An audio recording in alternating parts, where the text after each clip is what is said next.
राजस्थान राजाओं की धरती अपने विशाल और विविध परिदृश्य के लिए जानी जाती है। राज्य का एक बड़ा हिस्सा थार रेगिस्तान से ढका है, जो रेत के टीलों और झाड़ियों का एक विशाल विस्तार है। इस शुष्क क्षेत्र में बहुत कम बारिश होती है, जिससे पानी एक अनमोल संसाधन बन जाता है। अरावली पर्वतमाला दुनिया की सबसे पुरानी पर्वतमालाओं में से एक राज्य के आर पार तिरछी रेखा में फैली हुई है। इसे दो अलग अलग क्षेत्रों में विभाजित करती है। अरावली के पश्चिम में थार रेगिस्तान है, जबकि पूर्व में अपेक्षाकृत अधिक नमी वाला और उपजाऊ इलाका है। राजस्थान की जलवायु चरम है, जिसमें बहुत गर्मी की गर्मियां और सर्द सर्दियां होती हैं। इस अनोखी भौगोलिक स्थिति ने राजस्थान की जल निकासी व्यवस्था को आकार दिया है, जिससे यह अन्य भारतीय राज्यों से अलग है। राजस्थान की नदियां मौसमी हैं, यानी ये केवल मानसून के मौसम में ही बहती है, जब बारिश भरपूर होती है। शुष्क मौसम के दौरान इनकी तलहटी रेतीले रास्तों में बदल जाती है। राजस्थान की जल निकासी व्यवस्था को मोटे तौर पर दो श्रेणियों में वर्गीकृत किया जा सकता है: अंतर्देशीय जल निकासी व्यवस्था और बाह्य जल निकासी व्यवस्था। अंतर्देशीय जल निकासी व्यवस्था में वे नदियां शामिल हैं जो राज्य की सीमाओं के भीतर बहती हैं और समुद्र तक नहीं पहुंचती हैं। वे या तो रेगिस्तानी रेत में गायब हो जाती हैं या अंतर्देशीय झीलें और नमक के मैदान बनाती हैं। दूसरी ओर बाह्य जल निकासी व्यवस्था में वे नदियां शामिल हैं जो राजस्थान में उत्पन्न होती हैं, लेकिन अंततः पड़ोसी राज्यों में बहती हैं और अंततः अरब सागर या बंगाल की खाड़ी में मिल जाती हैं। ये नदियां उन क्षेत्रों में सिंचाई और पेयजल उपलब्ध कराने में महत्वपूर्ण भूमिका निभाती हैं, जिनसे होकर ये गुजरती है। राजस्थान के जल संसाधनों का प्रभावी ढंग से प्रबंधन करने के लिए राज्य की जल निकासी व्यवस्था की पेचीदगियों को समझना आवश्यक है। राजस्थान की अंतर्देशीय जल निकासी व्यवस्था राज्य के भूगोल का एक आकर्षक पहलू है। शुष्क जलवायु और अरावली पर्वतमाला की उपस्थिति के कारण राजस्थान की कई नदियां समुद्र तक नहीं पहुंच पाती हैं। इसके बजाय वे राज्य के भीतर निचले ऊंचाई वाले क्षेत्रों की ओर बहती हैं, अंततः रेगिस्तानी रेत में गायब हो जाती हैं या अंतर्देशीय झीलें और नमक के मैदान बनाती हैं। ये नदियां हालांकि मौसमी हैं, भूजल को रिचार्ज करने और रेगिस्तानी क्षेत्रों में जीवन को सहारा देने में महत्वपूर्ण भूमिका निभाती हैं। अंतर्देशीय जल निकासी व्यवस्था की प्रमुख नदियों में से एक लूनी नदी है, जिसका उद्गम अरावली पर्वतमाला की पुष्कर घाटी में है। ये गुजरात के कच्छ के रण में गायब होने से पहले लगभग 500 किलोमीटर तक थार रेगिस्तान से होकर पश्चिम की ओर बहती है।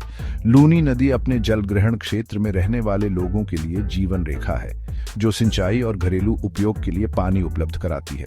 हालांकि नदी में बहुत अधिक लवणता है, खासकर इसके निचले हिस्सों में, जिससे यह पीने और अन्य उद्देश्यों के लिए अनुपयुक्त हो जाती है। इस प्रणाली की एक और महत्वपूर्ण नदी जवाई नदी है, जो लूनी की एक सहायक नदी है। इसका उद्गम उदयपुर के पास अरावली पहाड़ियों में है और यह पहाड़ियों, जंगलों और घास के मैदानों के सुरम्य परिदृश्य से होकर बहती है। जवाई नदी अपनी जैव विविधता, विशेष रूप से मगरमच्छों और प्रवासी पक्षियों की आबादी के लिए जानी जाती है। घग्गर नदी, जिसे प्राचीन ग्रंथों में सरस्वती भी कहा जाता है, अंतर्देशीय जल निकासी व्यवस्था की एक और महत्वपूर्ण नदी है। इसका उद्गम हिमाचल प्रदेश की शिवालिक पहाड़ियों में है और यह राजस्थान में प्रवेश करने से पहले पंजाब और हरियाणा से होकर बहती है। घग्गर नदी को हिंदुओं द्वारा पवित्र माना जाता है और माना जाता है कि यह प्राचीन काल में एक शक्तिशाली नदी थी। ये नदियां हालांकि बड़े पैमाने पर मौसमी है। राजस्थान के शुष्क क्षेत्रों में परिदृश्य को आकार देने और जीवन को सहारा देने में महत्वपूर्ण भूमिका निभाती है। राज्य में जल संसाधनों के सतत प्रबंधन के लिए उनके प्रवाह पैटर्न, पानी की गुणवत्ता और पारिस्थितिक महत्व को समझना आवश्यक है। जबकि राजस्थान की कई नदियां इसकी सीमाओं के भीतर ही सीमित हैं, कुछ बड़ी नदी प्रणालियों में शामिल होने के लिए स्वतंत्र हो जाती हैं और अंततः समुद्र तक पहुंच जाती हैं। ये बाह्य जल निकासी व्यवस्था बनाती हैं एक महत्वपूर्ण नेटवर्क जो राजस्थान को व्यापक भारतीय परिदृश्य से जोड़ता है। ये नदियां, जो अरावली पर्वतमाला या इसकी तलहटी में उत्पन्न होती हैं, राज्य के शुष्क हृदय स्थल से परे जीवनदायिनी पानी का वादा लेकर आती है। इनमें से सबसे महत्वपूर्ण चंबल नदी है, जिसे अक्सर राजस्थान और मध्य प्रदेश की जीवन रेखा कहा जाता है। विंध्य पर्वतमाला से निकलकर यह राजस्थान से होकर गुजरती है। गंगा की एक प्रमुख सहायक नदी यमुना नदी में मिलने से पहले मध्य प्रदेश के साथ एक प्राकृतिक सीमा बनाती है। चंबल अपने गहरे घाटियों, नालों और समृद्ध जैव विविधता के लिए जानी जाती है, जो विभिन्न प्रकार के वनस्पतियों और जीवों का समर्थन करती है। यह सिंचाई में महत्वपूर्ण भूमिका निभाती है, खासकर राजस्थान के कोटा और बूंदी जिलों में, जहां यह कृषि और आजीविका का समर्थन करती है। चंबल की एक और सहायक नदी बनास नदी कुंभलगढ़ के पास अरावली पर्वतमाला में निकलती है। यह सवाई माधोपुर जिले में चंबल में मिलने से पहले उदयपुर, चित्तौड़गढ़ और टोंक जिलों की उपजाऊ भूमि की सिंचाई करते हुए राजस्थान से होकर उत्तर पूर्व दिशा में बहती है। बनास नदी अपनी प्राकृतिक सुंदरता और ऐतिहासिक महत्व के लिए जानी जाती है। इसके किनारे कई प्राचीन मंदिर और किले स्थित हैं। अंत में साबरमती नदी, जो उदयपुर के पास अरावली पर्वतमाला में निकलती है, अरब सागर में मिलने से पहले राजस्थान और गुजरात से होकर पश्चिम की ओर बहती है। हालांकि यह चंबल और बनास की तुलना में राजस्थान के भीतर अपेक्षाकृत कम दूरी तय करती है। साबरमती सांस्कृतिक और आर्थिक महत्व रखती है। उन क्षेत्रों में कृषि और उद्योगों का समर्थन करती है जहां से होकर यह बहती है।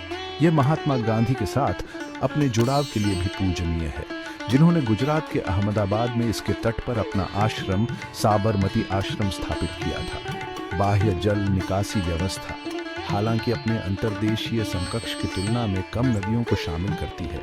राजस्थान को व्यापक भारतीय उपमहाद्वीप से जोड़ने, जल प्रवाह, सांस्कृतिक आदान प्रदान और आर्थिक विकास को सुविधाजनक बनाने में महत्वपूर्ण भूमिका निभाती है।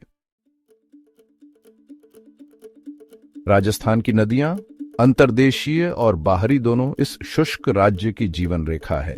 वे पीने, सिंचाई और औद्योगिक उपयोग के लिए पानी का प्राथमिक स्रोत हैं।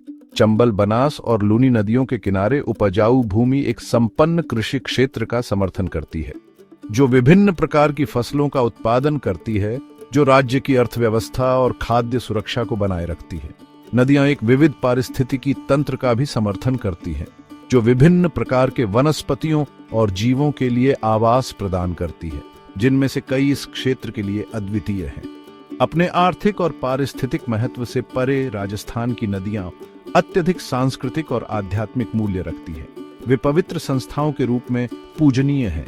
माना जाता है कि उनके जल में शुद्धिकरण शक्तियां हैं। कई प्राचीन मंदिर, तीर्थ स्थल और ऐतिहासिक किले इन नदियों के किनारे स्थित हैं, जो उनके स्थायी सांस्कृतिक महत्व को प्रमाणित करते हैं। लूनी नदी द्वारा पोषित पुष्कर झील हिंदुओं के लिए एक पवित्र स्थल है, जो प्रसिद्ध पुष्कर ऊंट मेले की मेजबानी करता है, एक जीवंत तमाशा जो दुनिया भर से पर्यटकों को आकर्षित करता है। हालांकि राजस्थान की नदियों को कई चुनौतियों का सामना करना पड़ता है, मुख्य रूप से बढ़ते मानव जनित दबावों के कारण।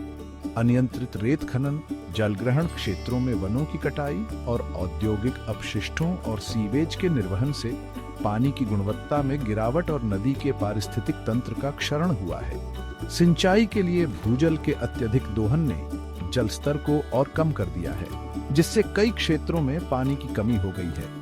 इन चुनौतियों का समाधान करने के लिए एक बहुआयामी दृष्टिकोण की आवश्यकता है। रेत खनन पर सख्त नियमों को लागू करना और स्थायी जल प्रबंधन प्रथाओं को बढ़ावा देना, जैसे वर्षा जल संचयन और कुशल सिंचाई तकनीक, महत्वपूर्ण कदम हैं।